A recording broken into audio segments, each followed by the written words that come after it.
Things are getting very interesting. Let me start by asking this simple question.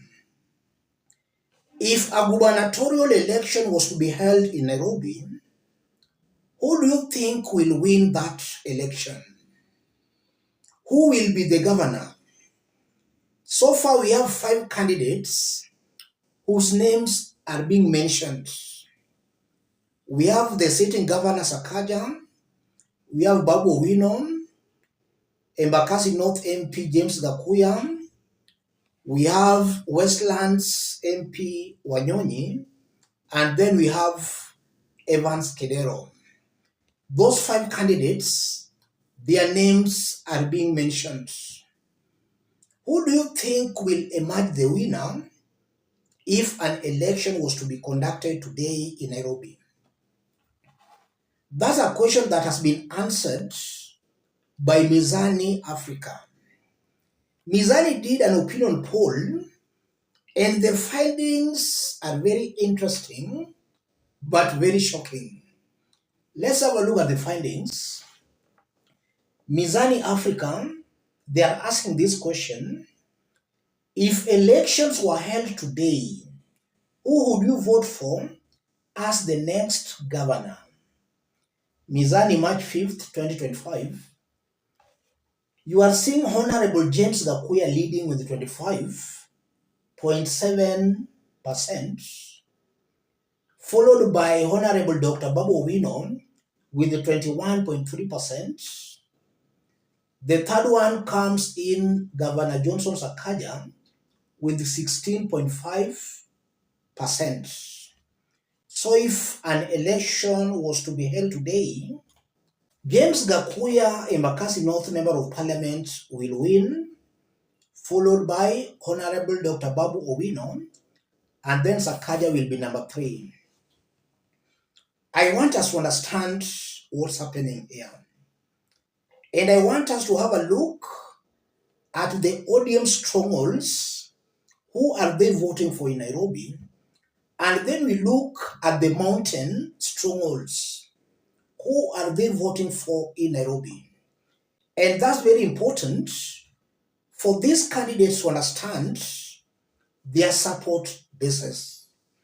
Babu has really been trying to please the mountain at the expense of his traditional Luo support base. And we have seen that not once, not twice, but severally. James Gakuya is a known Rigathi ally, and it's even rumored that the cancelled other primaries that were to happen in Nairobi, those primaries were cancelled because James Gakuya was ahead of Johnson Sakaja. If UDA party could have gone ahead and conducted the UDA primaries in Nairobi for the chairmanship, James Gakuya was going to beat Johnson Sakaja. We are meant to believe that's why UDA primaries in Nairobi for chairmanship were cancelled. You know, in Nairobi, UDA party is basically a mountain affair. So the mountain was rallying behind one of their own, James Gakuya. Sakaja was only to be voted in by these other communities, but in UDA again, it's all a mountains affair. You know, in ODM party, we have different tribes supporting ODM party in Nairobi. For UDA, it's purely a mountains affair. Nairobi County has got 17 constituencies. If you look at the 17 constituencies, we have ODM strongholds and the mountain strongholds. If you look at all these top candidates, James Gakuya is leading in all the mountain strongholds constituencies.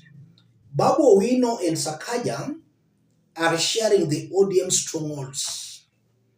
Constituencies such as Kibra, Mathare, Langata, Babu Owino, and Johnson Sakaja are sharing them. And then you find that Tim Wanyonyi is also beating all of them in Westlands constituency. So ODM strongholds are being shared by Babu Owino, Wanyonyi, and Sakaja. The mountain strongholds are all rallying behind James Gakuya, one of their own. What does this mean, ladies and gentlemen? Our politics is still tribal. Don't be cheated that Kenyans look at a candidate. If Kenyans were looking at candidates, I don't think somebody like James Gakuya, sane minds in Nairobi, could have even thought of voting for James Gakuya. If you know James Gakuya properly, you will agree with me. But Kenyans don't look at whether a leader can deliver or not. They just vote along ethnic lines and party lines. That's why you are seeing James Gakuya ahead. It's all tribal. And again, this should be a warning to Babu Owino. Babu has been really trying desperately to please the mountain at the expense of the low nation. This should send some chills to Babu. When voting comes, if there will be a strong candidate coming from the mountain on the ballot, and then we'll have also Babu Owino, the mountain would prefer rallying behind one of their own, provided that one of their own will be supported by Rigathi Gachagua. So it's all about tribes. If Rigathi will support Babu Owino, then maybe Babu Owino will be lucky to get the mountain support. If Babu Owino will go it alone, then Babu Owino will be nowhere to be seen. The ODM's candidate or the Raila Odinga's candidate will actually square it out with the Rigathi Gachagua's candidate. In Nairobi, it's purely tribal for the top seats. So Babu Owino should learn some lessons from this. As much as he's trying to please the mountain, he should and must know, instead of wasting time pleasing the mountain, let him cut a deal with the Rigathi Gachagua. It's all tribal. And now to ODM strongholds, you have seen they are dividing between Sakaja, Babu Owino, and Tim Wanyonyi. And even Kidera was also getting some few votes. ODM supporters should understand that if they divide their votes, then for the first time, we might find somebody from the mountain being Nairobi governor. Somebody from the mountain has never managed to be Nairobi's governor, but with these strong candidates coming from ODM's wing, Babu Owino, Tim Wanyonyi, Sakaja, they can easily split the ODM's vote. And as they split ODM's vote, the person to gain here will be the mountain's candidate. And Rigathi has made it very clear without mincing his words that Raundi Nairobi has to be led by one of their own, a Kikuyu candidate. So it will be a very interesting political game. As I conclude, Babu Owino should also understand that all this hype, all this popularity, perceived popularity, has all along because of his close association with Raila Odinga. The moment he will be seen to be fighting Raila Odinga, he'll easily lose that popularity. And even this favorable rating is still getting, the more his relationship with Raila Odinga will get poor and poorer, then he'll also most definitely lose the support he's currently enjoying. If he fights Raila Odinga, he will lose this.